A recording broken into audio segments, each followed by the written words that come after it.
Welcome to Let's Talk Petty. We are not petty, but we love talking about it. I'm Kate. I'm Andrew. Are you ready for this? You tell me. All right, so I have a wild idea. You didn't tell me yet. Am I ready? I don't know. Are you ready for my wild idea? Brand new idea. Go.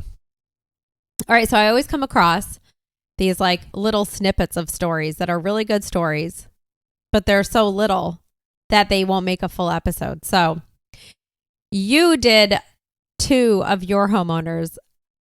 I want to one up you. They're not all the same. It's 3 different little snippets, and I want to share them with you in one episode. Is that crazy? You'll be on my level one day with finding 3 stories of same type, but it's a good start. Yeah.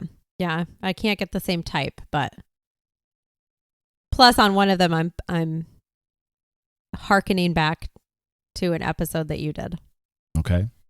So my first story is a funny story from Dear Abbey. I did an episode about her. You did do an episode about Abigail Van Buren, or Dear Abbey. All right, you ready for my story? I don't remember. Did you have one preference over which one you liked better? Which sister? I do remember that I did, because I read one over the other. I want to say one was more snarky, and I can't remember which one. I feel like Dear Abby was a little bit more snarky, but that's who I'm reading the story about, so it's fitting. Maybe that's why you were drawn to it. No, it just popped up and I read it and thought it was hilarious. All right, so here's the story that is sent to her. All right, so it says, Dear Abby, my husband and I attended a party at the home of one of my coworkers. The problem was the homeowner's pets. The dogs were allowed to roam freely during the party. They barked each time a guest knocked or rang the doorbell and jumped on each person who entered. They hovered at people's feet, waiting for food to drop or be given to them. It felt like we were expected to pet the animals and interact with them, whether we wanted to or not. The homeowner made no attempt to control the dogs or keep them away from any of the guests. What would have been the polite way to ask my coworker to put the dogs in their kennels? So before I read her answer, what are your thoughts on that? I have an idea of what your thoughts are on that. I feel like we would probably think very opposite. You want to know what my thought is on the question? Yeah. First of all, I'm very familiar with what this person is talking about, where dogs bark when people knock on the door. Mm-hmm. I know how annoying that is. Mm-hmm. And despite what you're probably going to say, you get probably just as annoyed, if not more annoyed than I do. I get annoyed at our dogs because it's not just a simple, like, oh, I'm barking. They howl. The one whines while the other ones are howling every single time. They didn't say that. All they said was they were barking. If our dogs would just simply bark, I would not be as annoyed. So you cannot use our idiots as your template for this. My thought is, if I'm going to go to a party, I didn't agree to go to a party with a bunch of animals. And I don't want to be there with animals. If I want to be at a party with animals, I'll be at my house one evening and not go anywhere. Be at a house with animals.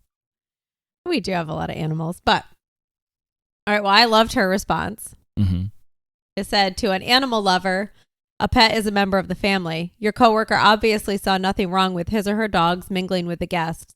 There's no polite way to ask a host to put a family member in the garage during a party. Telling your coworker that you found the pet's behavior disruptive may solve your problem, because he or she will probably omit you from future guest lists, which I loved. Snarky. Very snarky. I do get, like, when people don't want their dogs jumping up on other people and stuff. I mean, I always try to stop our dogs from jumping up on people and stuff like that. But if I'm at someone's house and like their dog is jumping up on me and they're giving me attention, I'm like, oh, this dog loves me. And it's different than when it's your own dog. I don't know if you're an animal lover. Perhaps. I think we're in opposite corners on this one. I knew we would be. I don't want to go to a party where I have to worry about tripping over a dog. Yeah. Which is another thing that you get quite annoyed about. No, I get annoyed about... You get annoyed when you trip over them. Our dogs. So you're telling me that if you tripped over a dog at someone else's house, fell flat on your face, smashed your nose in, and had to get reconstructive surgery, you'd be okay with it? That would never happen. And our dogs are the most unique set of morons I have ever met in my entire life. I've never met a group of dogs as stupid as them because I've always grown up with animals and I've never seen anything like what our dogs will do. Okay. Most dogs will bark. They'll get in your way. Nothing like this. Yes, you get annoyed, but again, your experience with our animals is an unfair one to compare to other people's animals. To be fair, I probably wouldn't hesitate putting a family member in the garage either, so. All right, Grandma, you've said one too many things I don't like. Get in the garage. Made one too many racist comments tonight. It's making everyone uncomfortable. All right, so I pretty much knew what you were going to say. I could see it from both ways. I'm not saying that I can't. Yeah. All right, you ready for the next one? Is it going to be another, you already know what I'm going to say story? No, I feel like, well, I do feel like I know what you're going to say, but I think that this one we're going to agree on. Okay. All right, so. Number 2. This is number 2. So my daughter-in-law enjoys knitting and crocheting. Well, I already hate this woman. Your daughter-in-law sucks. You can't say that because your mom does a lot of crocheting. So for her birthday, my husband and I gave her a generous gift card to a local yarn store for which she thanked us and seemed very pleased.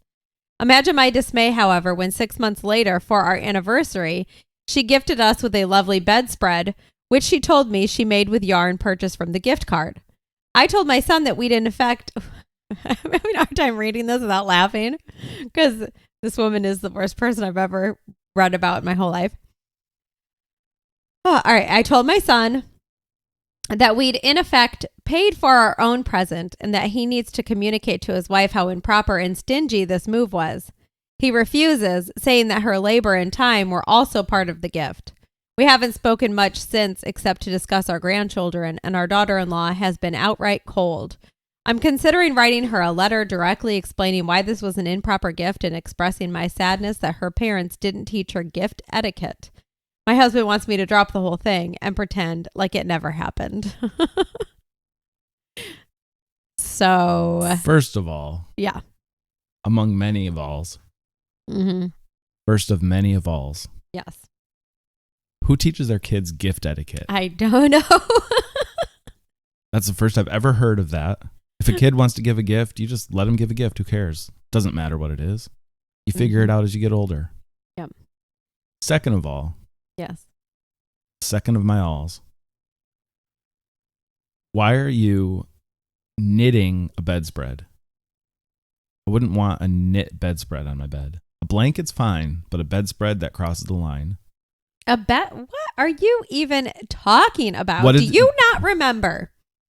So let's back up. Okay. Do you not remember when we lived in New York and it was freezing cold in the winter and your mother crocheted us this ridiculously thick, very large, which I guess could be considered a bedspread that we would use. It was so thick that you could use it as a rug.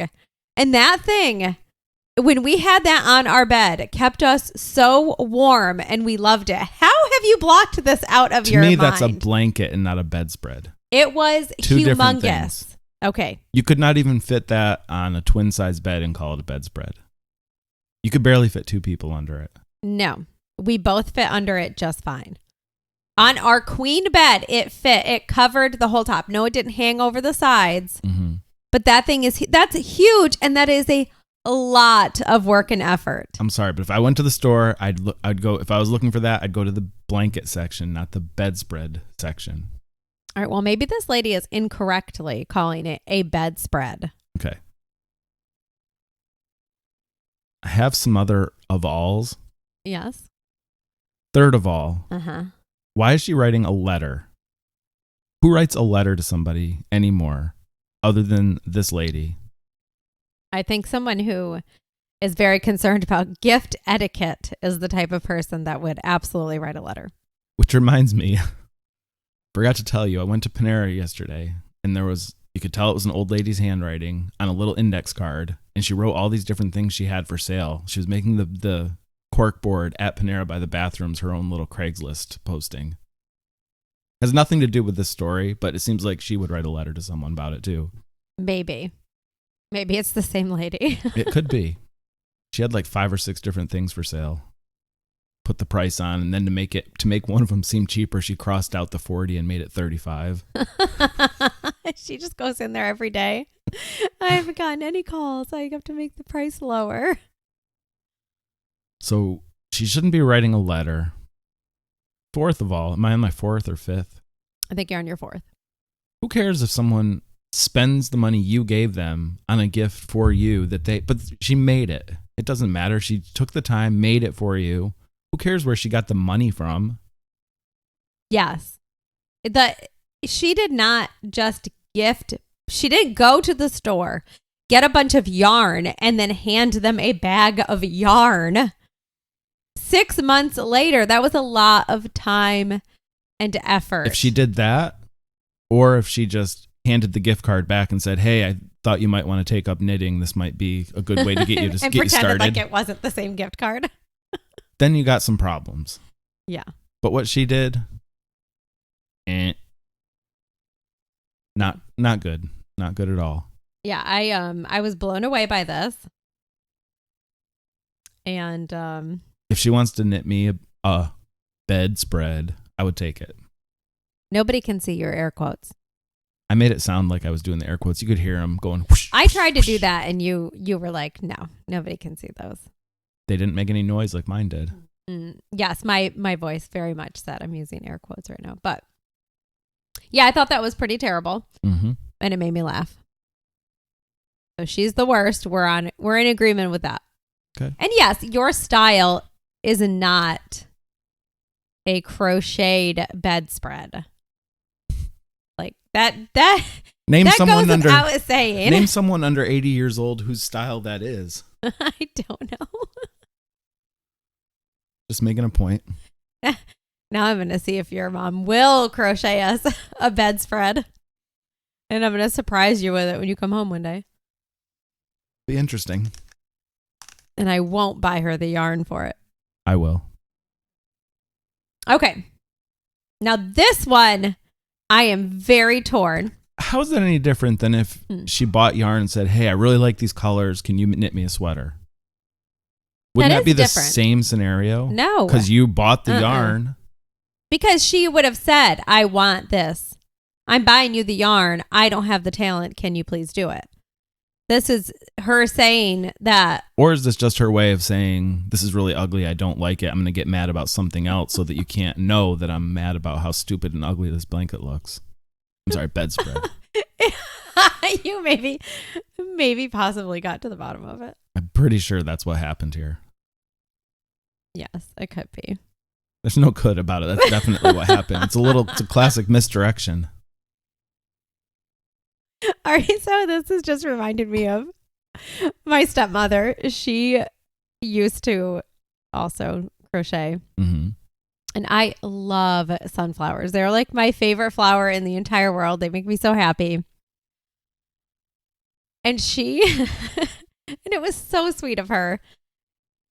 She crocheted me this blanket that went on my twin size bed. So it wasn't a bedspread. It was a blanket. I could have used it as a bedspread because it fit over my twin size bed and it hung over the sides. Mm-hmm. Mm-hmm. It was this, and I love green, but it was this hideous forest green color with these block sunflowers. It was single-handedly one of the ugliest blankets I've ever seen. Mm-hmm. And the whole time my dad and her were married, I had to keep that blanket around on my bed, and I hated it so much. And as soon as they got divorced, the first thing I did was throw it away. And so happy that I could finally get rid of it. So, but did you thank her for the blanket, or did you try to say something else about it? Did you write her a letter? No, I pretended that I loved it. Dear stepmom, I love this blanket. No, I pretended like I loved it. I played it off, but oh God, how old was I at the time? Like my 12, 13-year-old self was like, this is the most hideous thing I've ever seen. I did not make another reason though, like this lady did. Well, you'll get there someday. It's probably because I didn't know about gift etiquette like this lady knows. If you had been taught gift etiquette, you would have known how to do that. I think I cracked this case. I think that's you exactly did. What happened. She didn't like it, so she's like, I'm going to get mad at her about something else instead of the gift. You not only cracked open the case of that, you also cracked open my memory of that hideous blanket that I hated so much. Sorry for opening up old wounds. God, I feel bad for teenage Kate and having to endure that. What a tough life. And to be fair, doesn't my brother crochet or knit? Yes, he does. And funny enough, there is a pair of pajamas that there's this funniest picture of this guy. It's basically like a onesie. You know what I'm talking about? It's a picture. Onesie pajamas. And he's laying awkwardly on like hay or something. And I sent that picture to your brother requesting very nicely for him to please make us all matching pajamas like this to wear on our family vacations. And he has yet to do it. It has been years since my very legitimate request, one that he could easily do, and he has not. So sorry to bring up more old wounds for you. So this has brought such a flood of emotions to me right now. Maybe if he listens to this episode, he'll make us those. Maybe. Oh, that'd be great. All right, moving on. Do it. Are you ready for this one? Number 3. All right, so like I was saying, this one brought a huge mix of emotions from me, and I am still very torn. Mm-hmm. And I'm pretty sure I've already read part of it to you, but I didn't read the whole thing. All right, so this one is an Ada one. Okay. So am I the a-hole for telling my late mother's identical twin to not come to her funeral? So when I read that sentence, my first response was, yes, you are. But now I'm going to read the story. I've only heard that headline. That's all you read me. All right, so it says, so unfortunately, my mother died a couple weeks ago. I am still in shock and in the process of grieving. My aunt is someone my siblings and I all love and have a great relationship with. I brought up to my siblings about how they felt having someone whom looks exactly like my mother at her funeral, and we agreed we'd feel uncomfortable having her there. So we all decided to tell her if she could possibly not come to her funeral. While she was obviously disappointed, she understood our decision. This all happened Friday, and on Saturday morning, I get a few missed calls from my uncles and grandmother saying, how dare we tell our aunt to not come to my mother's funeral and that we should be disgusted with ourselves. Obviously, she's my mother's sister and twin and is a part of my family, but my sisters and I already felt kind of distraught at the thought of her being there since she looks exactly like my mother. We all feel really guilty about this whole thing, but can't help but be honest. So, am I the a-hole for this or not? Simple solution. What? To harken back to the last story you just said, the day of the funeral, you call her and ask her if she's coming to the funeral. And then she just says, no, I didn't even know the funeral was today. I guess your mail got lost. We'll send you the Zoom code. Stream it. She watches it on Zoom. Everyone's happy. She could definitely watch it on Zoom. But she already knows about it. They already asked her. So that's not an easy solution. That's gone. That's their fault then. That's what you get for telling people about a funeral. Why would you not tell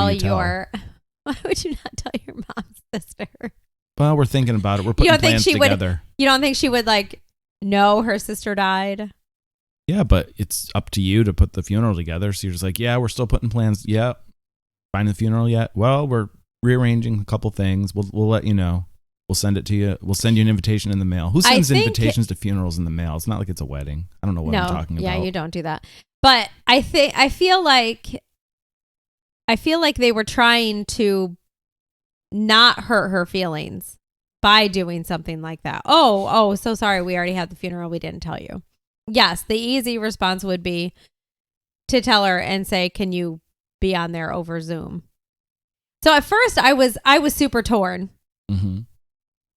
When I read it. No, sorry. At first I was very much, yes, you are an a-hole. Then when I read it, I was very torn because I could not imagine, like, if you're that close to anyone, if it could be anyone, like your spouse, even if you had kids like that would be so jarring to see when they're that identical. Because some twins are so identical that people just cannot even tell them apart. Mm-hmm. It would be so jarring to see that at a funeral that I could see how much that would upset them. I feel like it would make them, they're already so emotional. I feel like it would be making them like over emotional where they would have a hard time controlling how emotional they are in such a terrible situation. Now you know why people are so against cloning. Clone if you had a clone of your mother or your sister, they show up to the funeral. You got a problem. You could just say you're a clone. Just do what I say. You're not coming.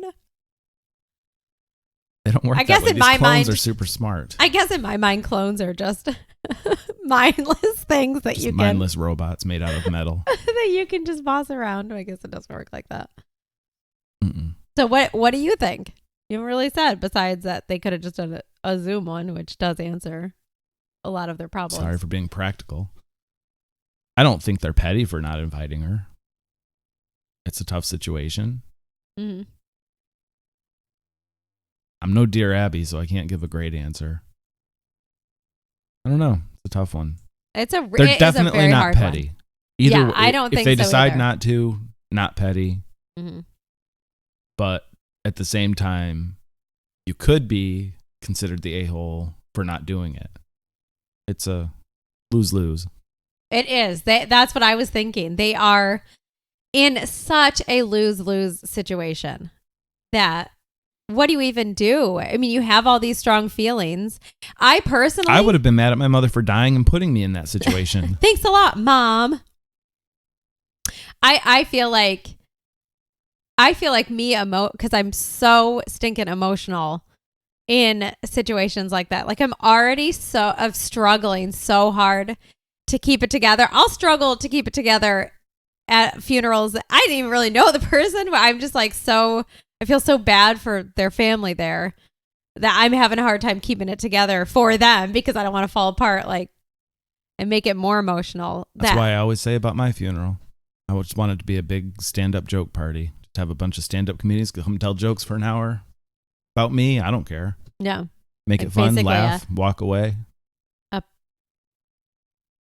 So they're basically roasting you after you die. Well, I'm not asking for a roast. That would be amazing. I would love that. For me too. I don't know if after someone dies, it's the time for a roast. Yeah, why not? The whole point of a roast is seeing someone's reaction to it. That's what makes it funny.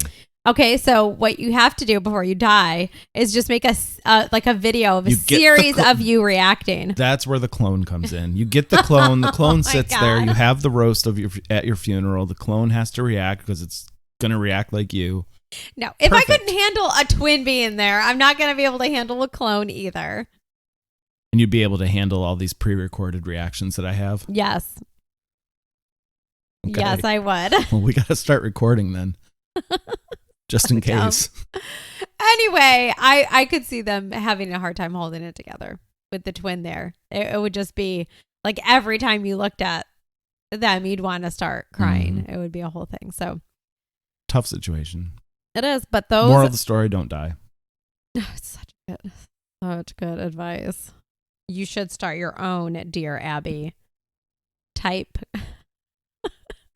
Hey, if any listeners want to write me for advice, I'm open for it.